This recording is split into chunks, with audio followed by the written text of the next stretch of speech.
we are days away from Halloween, so it's only fitting that I give you one of my favorite Halloween tales, and that is the legend of Sleepy Hollow, or what many of you know as the Headless Horseman. Okay, so before I tell you the story of the Headless Horseman, I've got to tell you this little sub-story that's going to tie everything together at the very end. In 1775, there was a group of Hessian soldiers. Now, these are German soldiers who came over to help the British during the American Revolution. And there was one unit of soldiers who were stationed in Tarrytown, New York. Now, it was night. Everybody was asleep, when all of a sudden, the commander of that unit heard a commotion outside his tent. So he left the rest of his comrades inside the tent. He went outside to investigate. When he left the tent, he realized that the camp was being seized and all these soldiers were flooding in. Well, the captain was able to make a diversion. He got the rest of his soldiers out, back to safety, and he stood his ground, holding down the fort until every last person made it out. Unfortunately, the other unit of soldiers that were seizing the camp had a cannon with them, and they shot the cannon and it landed on the commander's head, and he lost his head. Well, the next day, the rest of his unit came to search for their captain. However, all they could find was his body. They could not find his head.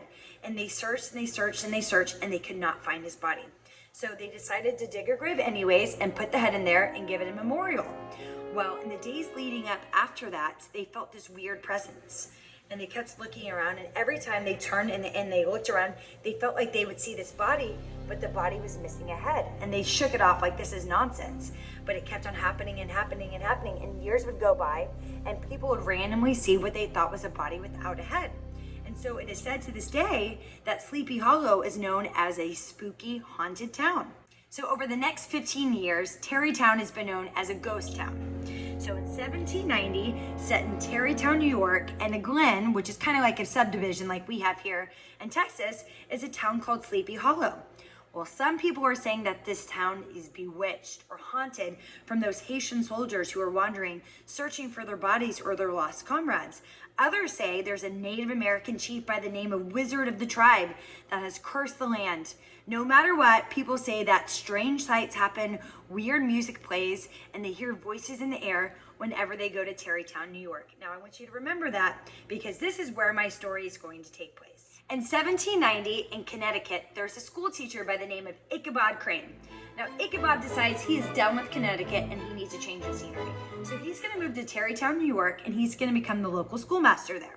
So he packs up the few things that he has. He's got very little money, and he makes that travel from Connecticut to New York. Now, he has this agreement with all the townspeople there. I'm going to teach your kids in exchange for staying at your place. And while I stay there, I'll do local chores, I'll mend the fences, I'll do the dishes, I'll babysit, anything and everything, and that's going to allow for me to board at your house. So he does this for a couple of months, and the people love him. Ichabod is funny and he's smart, he's gangly, he's a little scrawny, he's a little different, very superstitious, but overall just a very likable guy. So we're a couple months now into living in New York when he moves into this one family, and they've got 3 girls. Well, one night after dinner, they said, Ichabod, we're not ready to go to bed yet. Do you know how to play the piano? And he says, as a matter of fact, I do. So they meet into the living room and they sit down, and he starts playing the piano and he starts singing. Well, the minute those words start coming out of his mouth, the girls realize he's got the most beautiful voice they've ever heard, and they want to learn how to sing. So they go up to Ichabod after he's done, and they said, please, please, please, please teach us. Please teach us how to sing and play the piano. And he goes, no, this is just a hobby. They said, please. And he goes, fine. I will teach you how to play the piano and sing tomorrow after school. All right, now go to bed. So they go to bed, and the next day they're anxious. They go through a whole day of school, and they meet him after school in the local schoolyard, and he's there, and he's like, okay, I'm going to teach you how to play the piano and sing, but they're not alone.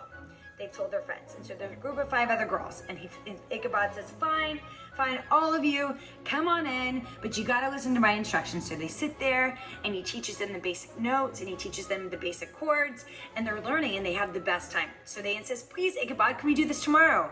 He says, fine. So the next day, they all show up, plus 3 more girls. The same thing happens. They all have a great time. And so the next day, they insist on doing it again, and a couple more girls come. Well, pretty soon, this becomes into the local gossip hour, and all the girls in town are coming to Ichabod singing lessons, playing the piano, and just to gossip about what's going on. And all this is well and good. Ichabod's having a great time. And then all of a sudden, a girl by the name of Katrina Van Tassel walks through the doors, and that's where everything changes. Katrina Van Tassel is the daughter and the sole child of the wealthy farmer Baltus Van Tassel. Now, Ichabod sees her, and not only is she beautiful, but she's got a lot of money and he's poor. And so he sets his eyes and his sights on her, saying that I'm going to marry this girl no matter what. And that's when a lot of this drama starts in my story, because there's another boy in town by the name of Abraham Braun Bones Van Brunt. Now he's known as like the town clown, the golden boy. Everyone loves him. He's a jokester, but he's just an overall well-rounded good guy. And he has his eyes set on Katrina as well. So for the next month, once he figures out that he's not the only one pining for Katrina, he decides he's gonna throw pranks on Ichabod, because remember what I told you before, Ichabod is very superstitious. So for the next month, Braun's gonna do everything in his power to try to get Ichabod to leave town. He's throwing fake snakes underneath his horse, trying to spook it. He's hiding in the bushes, jumping out and scaring him. He's making noises of following him through the woods. He's trying to get under Ichabod's skin, but it doesn't work. This goes on for weeks until one autumn night, there's this autumn party that Katrina is throwing at her house. Everyone in town is invited. They're gonna eat, they're gonna drink, they're gonna tell stories, they're gonna tell ghost stories. It's gonna be a great time and everyone's invited. So Ichabod decides he's gonna show up. He decides this is the night I'm gonna ask Katrina to be my wife. So as people eat, drink, and be merry, he's just waiting and buying his time until people start to leave. 11 o'clock goes on, few people leave. 12 o'clock goes on, a few people leave. 1 o'clock in the morning, there's a few people left. Finally, they leave. It's 2 o'clock in the morning, and it's just him and Katrina. And so he walks over to her, and he goes, Katrina, I've got something I need to ask for you. I think you're the most beautiful girl I've ever seen. I love you. I want to spend the rest of my life with you. Will you marry me? Well, little did Ichabod know that Katrina, Van Tassel's friend, had overheard him telling someone else that he wanted to marry Katrina because she had lots of money and he was very poor. So Katrina says, no, I'm not going to marry you. I want to marry for love. You want me for my wealth. So she sends him home. She sends him out the door. Well, it's late, and Ichabod is very superstitious, and he believes in all the ghost stories, and so he's spooked at this point, and he's got a long walk back to his house. So he gets on gunpowder, and he starts making his way back to his house, all right? And he's only a couple minutes into this very dark forest. He's spooked. The wind's picking up. He hears noises. He started playing mind games in his head when he comes to a fork in the road. He can either go left and take a shortcut, but he's gonna go through the darkest part of the woods, or he can go right, and it's a longer journey, but it's more well lit up, but he's gotta cross this crickety bridge. But he decides, well, I'm ready to get home. I don't need to go through the shortcut. I'm already spooked up, so he's gonna go across this bridge. So Ichabod starts going over this bridge. Trit, trot, trit, trot, trit, trot. When all of a sudden he's halfway across the bridge, when the horse freezes and starts neighing and will not go forward. Ichabod's trying to get him to go, but the horse is frozen and will not proceed further at this point. So Ichabod's looking around, what has spooked this horse so bad? When all of a sudden his eyes start to adjust and he sees this dark figure. He sees this shadow that appears to be the biggest black horse he's ever seen in his entire life. That's black as night, and on this horse is this giant figure. But he has to look twice because he can't quite register what he sees. It's not just this big, strong body, but it's what it's missing. On top of that strong, big body, there's no head. There is a man with no head holding what appears to be like a jack-o'-lantern pumpkin under his arm. Well, before Ichabod even has a chance to even remotely jump off the horse and run away, the headless man throws his head at Ichabod, hits him straight in the chest, and he tumbles over the bridge into the water. Well, sun rises. It's the next day, and the town people start coming out from their house, when all of a sudden they sense something might be weird, might be wrong, because they see gunpowder, and he's at its owner's gate, and it's eating grass, but there's no owner there to tend to it. And so his next door neighbors come over and they start looking at gunpowder when they realize something is off. Gunpowder's saddle has been ripped and shredded and is destroyed. And so this sends out alarm bells to the neighbors that something's not right. We need to go look for Ichabod. So they start wandering throughout the town, and everyone starts to get involved, and they look for hours and they look for days, but Ichabod is never found. All right. So there's a lot of theories that go on. All right. People think, well, after that party, Ichabod had too much to drink and he fell off his horse and he fell into the river and he drifted away.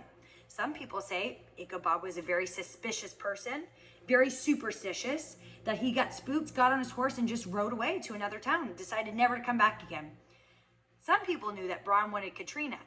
And some people speculated that he had thrown a prank on Ichabod and it had gone wrong, and somehow Ichabod had landed in the river and had drifted away and is no longer there. But no matter what, people know that Ichabod is not coming back. He is gone, but they don't know why. 25 years have gone by. People have long forgot about Ichabod Crane. All right? Well, remember Bron and Katrina? Well, they've actually gone and they've gotten married and they've had a daughter. And her name's Evangeline. And Evangeline is known as the town beauty. All right? She's beautiful. It surpasses everybody else in town. But also, she's smart and she's caring and she's the town healer. She's very respected by everybody. So she makes her way around town throughout the day, making sure that everybody's okay. Well, we're getting close to All Hallows Eve, around the time when Ichabod went missing, all right? And leading up to those next few days, it starts to feel weird, like someone's following her, like somebody's watching her. And she gets so distracted that she starts missing her appointments, all right? And so she decides, you know what, maybe I'm getting sick, I'm gonna go home and I'm gonna rest, all right? So it's All Hallows Eve, it's Halloween. It's the middle of the night when all of a sudden she's woken up with this vivid dream. And it's telling her that she needs to go to the church and pray because she can't get this dream and she can't get these visions and this weird feeling out of her head. So it's pitch black and she puts on her shawl. Now, let me ask you a question. If you feel like something's been following you around for a week and it's the middle of the night and it's dark, would you go outside by yourself? Probably not. But Evangeline decides, you know what? I need to go to the church. I'm feeling compelled to go there. I'm being pulled there. So she gets her shawl and she makes her way outside. And it's not far to the church. And she starts walking there. And she's probably 10 feet away from that sacred ground of the church when all of a sudden her feet just freeze. She's planted in the ground. The wind picks up and the temperature drops and she's frozen. And all of a sudden the candle that she's holding goes out. And against her better judgment, she feels something on the back of her neck, so she slowly turns around to see what's behind her. When out of nowhere, this large, cloaked, black figure on a black horse that's black as night is sitting behind her, and it's staring at her. Before she has any time to scream or move, she is whisked off her feet and is on the front of the horse, and they are galloping away. Well, the next day, people wake up, and they go searching for Evangeline, but they can't find her. And this sends the town into a frenzy. They search high and low, days, weeks, months. They search for her, but they can't find anything. All they find is her shawl outside the church. So a year goes by, and she was very loved and respected. Remember, I told you that. So the community is going to throw her a memorial on All Hallows Eve on Halloween. So they all gather one night. They've got their candles, and they're about to go through this whole prayer service when it gets very windy. And it gets very dark, and the temperature changes, and it gets colder and colder, and everyone freezes. And all the candles that they're holding go out, and they're all standing there in the dark, in the wind, frozen. When all of a sudden, they all feel like pricks on the back of their neck, and they hear galloping of hoofs. And they all know we should not look behind us, but what do you think they do? They turn around, and they look behind them. And what do you think they see behind them? The biggest black horse, black as night, that they've ever seen. On top of that horse is this black figure holding what looks like a jack-o'-lantern.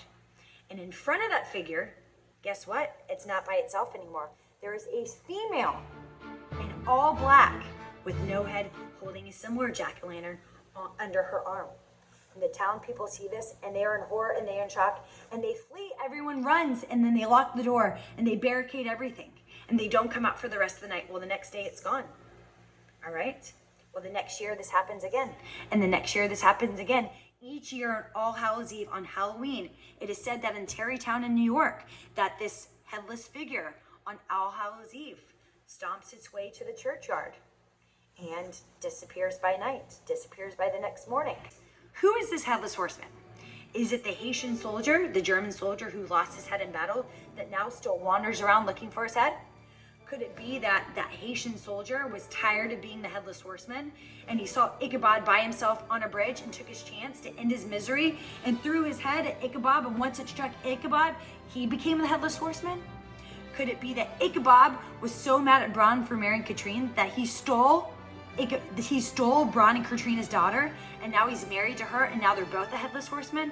I don't know. No one knows what truly happened. So it's up to you to form your own conclusion. Now, I've been there before. I have been to Sleepy Hollow, and let me tell you, when I went there, I felt like the air was thicker. I felt like there was a chill in the air, so I believe this town is haunted. So if you have a chance, go check it out and let me know what you find. Otherwise, happy Halloween.